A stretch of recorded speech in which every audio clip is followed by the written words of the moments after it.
পাত্রার আরও খবর জানাতে এই মুহূর্তে খুলনা নগরীর ডাচ বাংলা মোড় এলাকায় আছেন সহকর্মী তানজিম আহমেদ এবং পাবনা জেনারেল হাসপাতালে আছেন সহকর্মী সবুজ মোল্লা। সরাসরি প্রথমে যাচ্ছি তানজিমের কাছে। গত এক সপ্তাহের বেশি সময় ধরে খুলনা অঞ্চলের মানুষ সূর্যের ভয়ঙ্কর রূপ দেখছে। দিন রাত দুর্বিষহ উঠেছে মানুষের, প্রচণ্ড গরম, দিনের বেলায় সূর্যের প্রচণ্ড তাপ। এর ফলে কিন্তু জনজীবনে যে স্বাভাবিক সেই স্বাভাবিক কার্যক্রম ব্যাহত হওয়ার পাশাপাশি স্থবিরতা নেমেছে বলতে হবে। এবং একই সাথে এই যে প্রচণ্ড গরম এবং তাপদাহের ফলে প্রচণ্ড তাপ এবং তাপদাহের ফলে কিন্তু যে ধরনের কৃষিক্ষেত থেকে শুরু করে কলকারখানা এবং প্রতিটি স্তরে কিন্তু আসলে যে স্বাভাবিক কার্যক্রম সেটি ব্যাহত হচ্ছে। এর ফলে একদিকে উৎপাদন যেমন কমছে, কলকারখানার কার্যক্রম বন্ধ রয়েছে, যারা সাধারণ মানুষ রয়েছেন তারাও কিন্তু বাইরে বের হয়ে হিমশিম অবস্থা তাদের। আমরা বিভিন্ন মানুষের সাথে কথা বলেছি, বিভিন্ন জায়গার যারা লোকরা রয়েছেন তারা কিন্তু বলছেন যে প্রচণ্ড গরমের কারণে তারা দুর্বিষহ অবস্থা কিন্তু তাদের বিরাজ করছে এবং নগর জুড়ে কিন্তু এক ধরনের অস্বস্তিকর পরিবেশ বলতে হবে। এবং এটি শুধু নগরে নয়, গ্রাম থেকে একদম প্রত্যন্ত অঞ্চল পর্যন্ত কিন্তু দুর্বিষহ জীবন কাটছে মানুষের।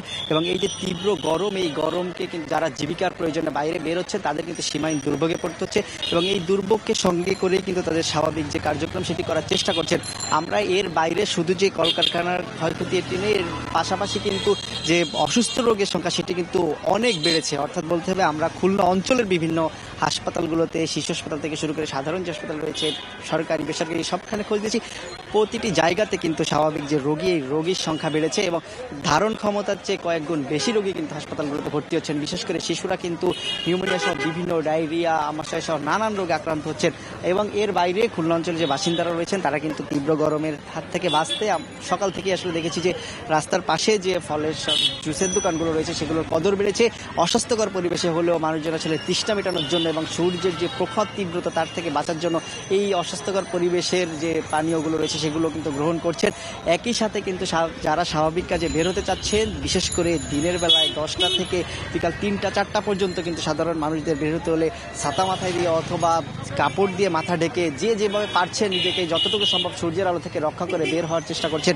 এর পাশাপাশি কিন্তু আসলে বলে রাখতে হয় যারা কৃষক রয়েছেন, কৃষিক্ষেত্রের উপর কিন্তু একটি বড় ধরনের প্রভাব পড়েছে এই যে তীব্র তাপদাহের কারণে। এর ফলে কিন্তু খেতেই অনেক ফসল নষ্ট হয়ে যাচ্ছে এবং সামনের যে মৌসুমগুলো রয়েছে সেখানে কিন্তু কৃষকদের বেশ বড় একটি অংশ তারা কিন্তু আসলে বলছেন যে কৃষকদের তাদের যেতে হলে কিন্তু এক ধরনের ভোগান্তির মধ্যে তাদের থাকতে হবে। এর পাশাপাশি আমরা কিন্তু আসলে জানিয়ে রাখতে চাই যে খুলনা অঞ্চলে আজকের দিনে কিন্তু 40.5 ডিগ্রি সেন্টিগ্রেড তাপমাত্রা রয়েছে এবং এটি কিন্তু আসলে গতকালকের তুলনায় বেশি। গতকালকে এটি 39.2 ডিগ্রি সেন্টিগ্রেড ছিল এবং ঠিক একদিন আগে কিন্তু এটি 41.2 ডিগ্রিতে ছিল। এবং খুলনার আজকের দিনে তাপমাত্রা যদি বলতে চাই এটি কিন্তু 40.5 ডিগ্রি সেলসিয়াস। তো খুলনা অঞ্চলের এই খবর আমার কাছে ছিল। এবং এছাড়া পাবনা জেনারেল হাসপাতালে রয়েছেন আমাদের সহকর্মী সবুজ মোল্লা। সরাসরি যাচ্ছি তার কাছে সেখানকার খবর জানতে। পাবনাতে গত কয়েকদিন ধরে টানা যে ঊর্ধ্বমুখী তাপমাত্রা সেটি কিন্তু আজকেও অব্যাহত রয়েছে। ঈশ্বরদী আবহাওয়া অফিসের দেওয়া তথ্য মতে আগামী 4-5 দিনে এখনো তাপমাত্রা বৃদ্ধি পাবে বলে তারা কিন্তু আমাদেরকে জানিয়েছেন। তো মে মাসের শুরুর দিকে বৃষ্টি হওয়ার সম্ভাবনা রয়েছে, আর বৃষ্টি হলে তাপমাত্রা কিছুটা কমবে। এই মুহূর্তে আমরা রয়েছি আপনার 250 শয্যা বিশিষ্ট পাবনা জেনারেল হাসপাতাল শিশু ওয়ার্ডে। তো আসলে শিশু ওয়ার্ডে যারা ভর্তি রয়েছেন তারা বেশিরভাগই ডায়রিয়া জনিত রোগে ভর্তি রয়েছেন। আসলে আমরা এখানে হাসপাতাল কর্তৃপক্ষের সঙ্গে কথা বলেছি, যেমন জানিয়েছেন যে আসলে তীব্র যে গরম, এই গরমের মধ্যে মানুষজন বাইরে বের হচ্ছেন, বাইরে বের হওয়ার পরে গরমে আক্রান্ত হচ্ছেন এবং গরমে আক্রান্ত হয়ে ঠান্ডা জনিত রোগে এবং জ্বরে আক্রান্ত হচ্ছেন।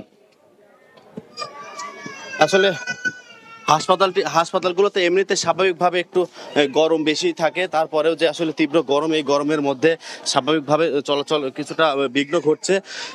আমরা মানুষজন রোগীদের সঙ্গে কথা বলেছি, রোগীদের সঙ্গে কথা বলার পরে আমরা যেটা জানতে পেরেছি যে তারা বেশিরভাগই গরমের মধ্যে চলাফেরা করার কারণেই এই সমস্যাগুলো হয়েছে।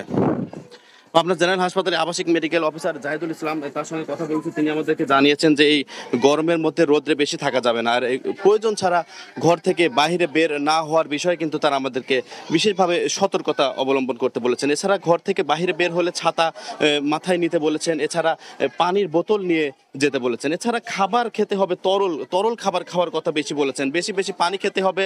এছাড়া বিশ্রাম করতে হবে, প্রয়োজনে হাসপাতালে আসতে হবে, স্যালাইন পানি পান করতে হবে। এছাড়া তীব্র এই গরমের মধ্যে বেশিরভাগ ডাবের পানি খেতে হবে বলে আমাদেরকে জানিয়েছেন।